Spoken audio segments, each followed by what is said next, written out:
Welcome to Overheard, a series of conversations with writers behind the scenes of the Sun Valley Writers Conference 2018. Hi, my name's Ann Taylor Fleming. I'm the Associate Director of the Sun Valley Writers Conference, and I'm here with two extraordinary women, Jillian Slovo, novelist, Kamala Shamsie, novelist, winner of the recent Women's Prize for her book Home Fire. Jillian is also the author of a spectacular memoir, Every Secret Thing, about her childhood in South Africa, which she talked about the other day, and people here are still talking about. There have been a lot of tears shed here. I don't know if you've noticed. And the wonderful thing is, it hasn't just been the women. At your talk, Jillian, men walked out with tears because of the story you tell about, in effect, the bravery of your parents, and you're reconciling yourself to that memory of them. It is interesting for me when I'm talking about that memoir, because I think when I first wrote it, I would be the one who would be more inclined to burst into tears. Yeah. But it's been a long time now, and I know it so intimately, and I know how to talk about it, that it is startling to me to see that the audience is the one who is carrying the burden of the grief. I never know what to think of that. I think, oh, did I just displace my grief onto them? But the whole thing you said about men crying and being in tears, I had a verbatim play on recently, which was featured at its center. It's a play based on testimony. Right. Mothers who had lost their children to Islamic State. And one of the interesting things, they were very moving testimonies. The interesting things about watching the audience was that actually men cried as much as women did. I mean, at the end of your book, I defy anybody not to be at least deeply moved. Well, I get a lot of, oh, that ending. It is still, though, more women read books by women writers. Yeah. So, you know, it is largely women coming up to me and talking about it rather than men. I think that is one of the problems we have around in the world. And a lot of my male friends, if you say, you know, so who are you reading, what do you read? They list off names, and I said, and women, and then they sort of stop and say, oh God, that's terrible, isn't it? And I say, yes, it is. Do you think it's changing? It's very hard to know whether it's changing, because I think it's true. Is it true that there have always been a majority of women writers to men writers, or not? It's how they're considered that is different. Because I think it's also true that women are much bigger readers of fiction than men. I think that is true. The difference is that women will read women and men, and men tend to read men. Now, I don't know if that's changing. Well, it's interesting in terms of, you know, things shifting but not enough. I was recently asked to reread all the Booker Prize winning books of the 1990s to choose the best one as part of Booker's 50th anniversary. And there were incredible books in there, and most of them were by men. I think of the 11 of that decade, I think there were 3 women who won and 8 men or something like that. And I went just as a matter of interest to look at the shortlists, and that was even more shocking, because there were 3 years when there were no women on the shortlist, and there were 3 years when there was only 1 woman on the shortlist. I don't think that would happen today. And that would absolutely not happen today. There's much more of a consciousness. And partly that was because it was in that decade. In fact, it was in 94 or something, when Angela Carter had written The Brilliant Wise Children, and that wasn't on the shortlist. There were no women. Right. And what is now known as the Women's Prize for Fiction, and was then the Orange Prize, was set up in response to this. Right. And I think the Women's Prize is actually being partly responsible for shifting. I think it really has moved the way that women authors are regarded. Yeah. Right. Today you would never have a shortlist, or years in which there are shortlists with no women or 1 woman on them. But someone not too long ago said, well, yes, it's women's representation on these shortlists and as winners has certainly improved, but let's look at the women whose books win. Yeah. And what they found was that the protagonists of the books would be male. So they said women writing about women is still a problem. So if you're Hilary Mantel writing about Thomas Cromwell, you're fine. You're all right. But if you also have to have written her books. Yeah, no, I mean the books are brilliant. But you know, it was this case being made that actually the books by women that get the most critical acclaim there's still a tendency for it to be stories about men. The male narrative is the heroic one. The fact that women may be home raising children and doing or trying to bury a brother is seen as less heroic, less big picture. I think the subjects that women choose to write about has changed, actually. Okay. I think women tend to be much more confident about writing in the world as well as the home. And it's not to say that there's anything wrong with writing in the home. Right. But I'm the kind of writer, my writing doesn't lend itself to a domestic kind of setting. Right. And because as a person I am interested in the world, that's what I write about. And I think there are many more women who are writing out of the home, into the world, into politics, into the big themes than there used to be. Tell me a little about your friendship, where you met, and how many, and who's the boss? There's Gillian's version of where we met, and there's my version. Oh, okay. Well, let's get them. I feel, well, where we properly met was actually on a platform together. Not a At the- train platform. It the always Cambridge, sounds like yes, that. on a stage together Yeah. at the Cambridge Literary Festival. We both had books out at the time, and so we were thrown, as you can be, onto a stage.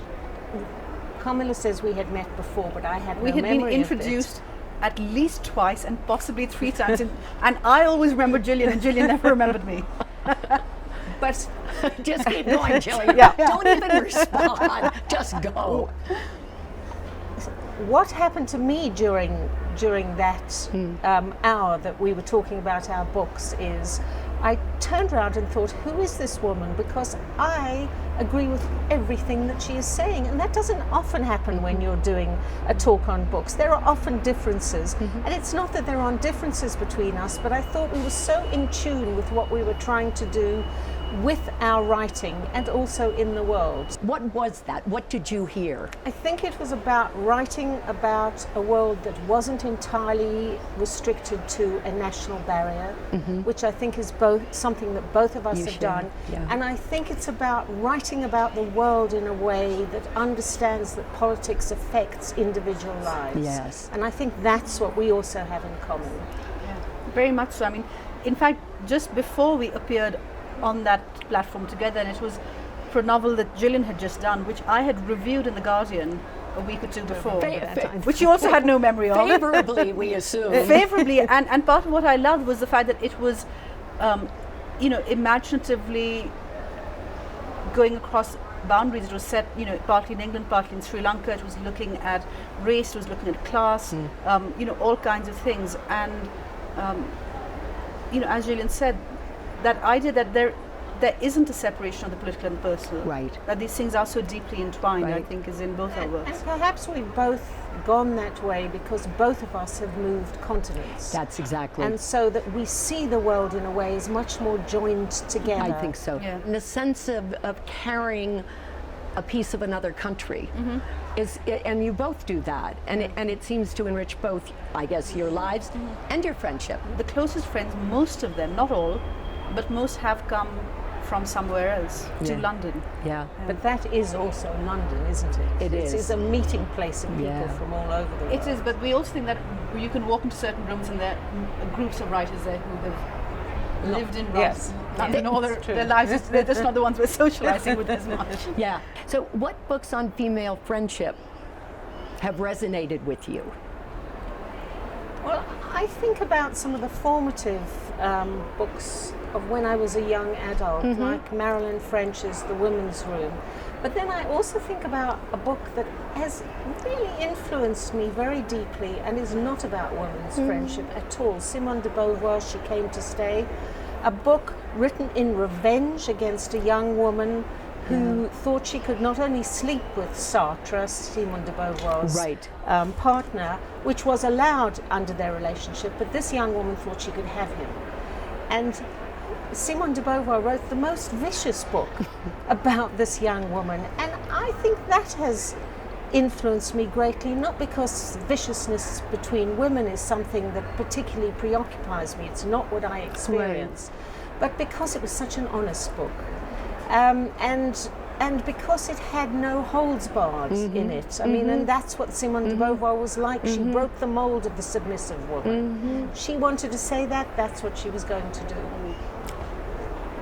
I mean, I realize that I find it, at the moment, I find it impossible to answer that question. I mean, I loved the Elena Ferrante novels, and I loved the depiction of the two friends in that, but not because I think, oh, that's a depiction of female friendship that resonates with me, or that's how I see it. I just thought it was very well done. Right. But very competitive. I mean, very competitive, and almost in that sense that if you want a relationship to be at the center of a novel, there has to be that combative element. There has to be. Whereas the kind of, we're supporting each other, we're collaborative, we get on, and we can, because we're not living together or in a family, we can also separate when necessary, and you know, that in some ways I think lends itself less to the stuff of fiction. I know. You know, you need it in your life as a fiction writer, but it's possibly harder to put into your fiction. Right. Yeah, maybe it's a challenge for us.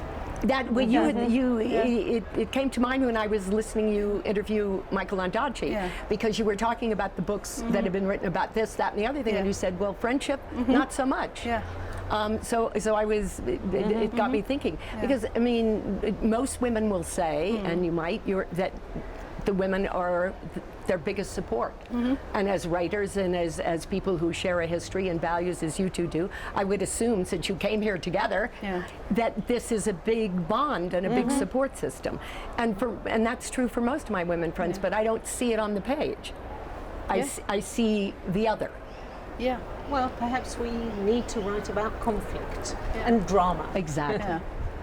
I was interested in what you said about Simone de Beauvoir and the permission women need to give themselves to be really unpleasant, both on the page and off.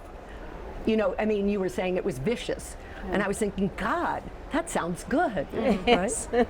Let's really do it.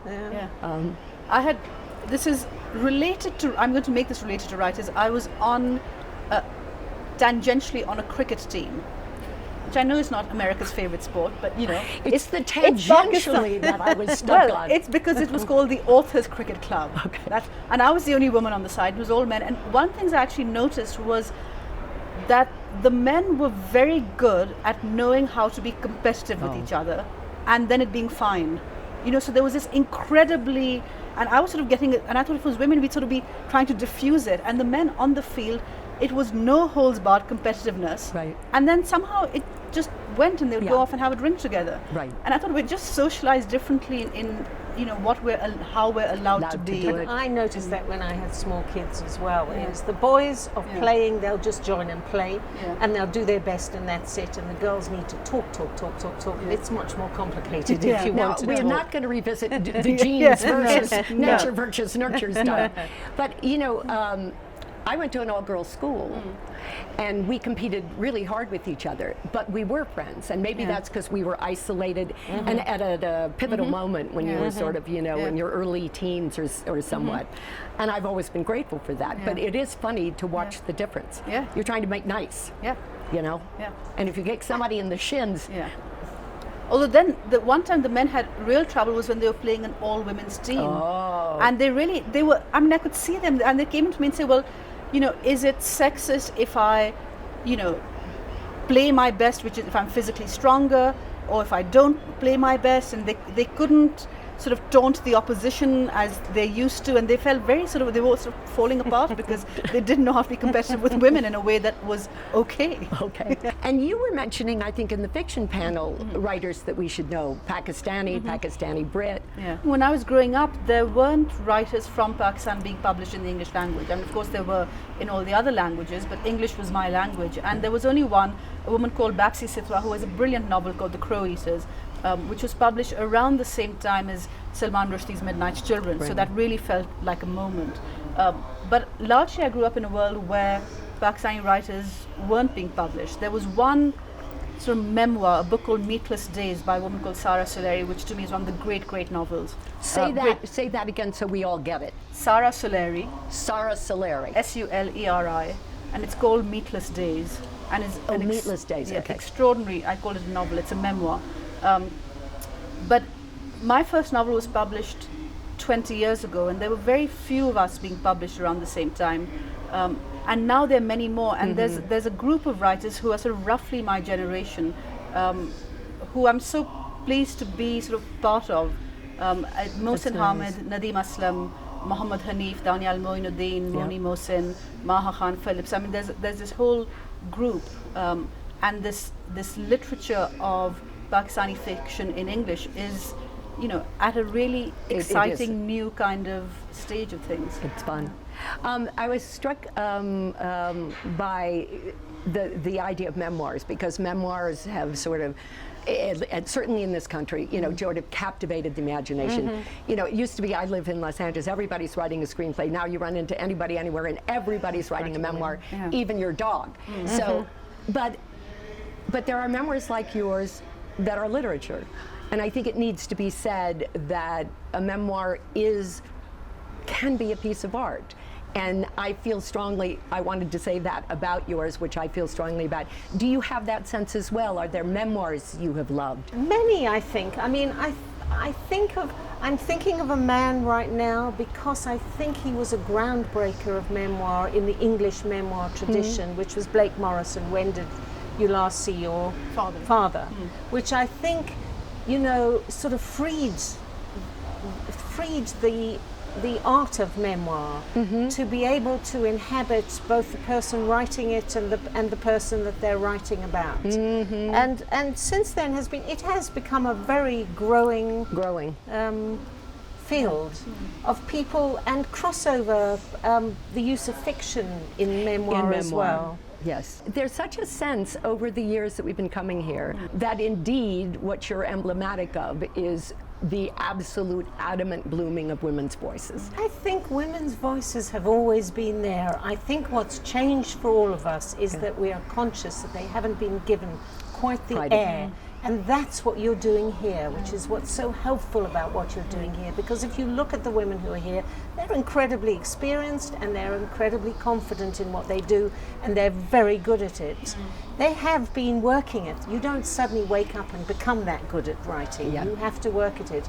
But a festival that consciously gives them their voice and gives them a platform, I think is very important to show readers as well that this is what exists. Absolutely. Yeah. And it's wonderful to be here with, Linda Spalding, with Edwidge Danticat, Gillian, obviously.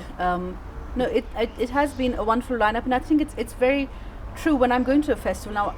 It is part, I think, of how we notice now. And I notice how many women to how many men, and I find myself noticing, but is it only the men getting the big stages, or are the women, and I think the fact that we're now noticing this in a way that even 15 or 20 years ago when I first started out, I wasn't noticing it in that way. I don't even think I was noticing it here as conscientiously as probably I should have been 10 years ago, maybe even 5. And one of the things that's happened in the last couple of years, even before, and maybe that's the energy was building up under the hashtag #MeToo, was, we need them. We need to hear from them. And they need the big platform. So I don't want somebody looking at the program and saying, there are 20 men and 5 women. So, well, my great aunt was a novelist, a woman called Atiya Hussain, who published a novel in the early 1950s, which was called Sunlight on a Broken Column. And it was set around the partition of India and Pakistan, and there was a female protagonist. And I knew her many years later. I wasn't around it was 1961, when it was published. And one thing she said to me was, I have such regret because I threw away the earlier drafts of the novel, and my editor, who was Cecil Day-Lewis, a great poet and editor, father of Daniel Day-Lewis, she said, he told me to take out all the political stuff. And she said, I wish I'd held on to it because I think it was good. But he told me no one would be interested in a woman talking in politics. I mean, I don't know if he explicitly said, but we knew that's what he meant. And I think about how many women there are who's with that story where they were told to take out the political parts, or the novel never got published because of this assumption. And I thought, I cannot begin to imagine an editor saying to me, take out the political parts. I know. So, shall we end on an optimistic note? Sure. A positive note? tremendous amount of good fiction around. There is. There is. There is. What do you mentioned that one. What else are you reading right now that you're thrilled about? I mean, I'm always so hungry for titles. Well, unfortunately, I'm reading the book that we Right. that we just mentioned. So, and I usually only read one book at a time. I do too. Yeah. Yeah. Well, just before coming, I read Karan Mahajan's, It was amazing Association of Small Small Bonds. Bonds, because we're going to Which be on I panel. actually have queuing up for my next. Which was Read. amazing. And again, that's the other one of the nice things about a festival as well, is if you're going to be on with a number of people and you've heard about them. So I heard about Karan's book when it first came out, Right. from a number of people, and the conference sort of focuses your energy. Thank you for being here. Thank you for coming all the way from London. And most of all, thank you for your voices and your work. And Thank you for inviting us, because it's been a wonderful experience. I'm so glad. I'm so glad.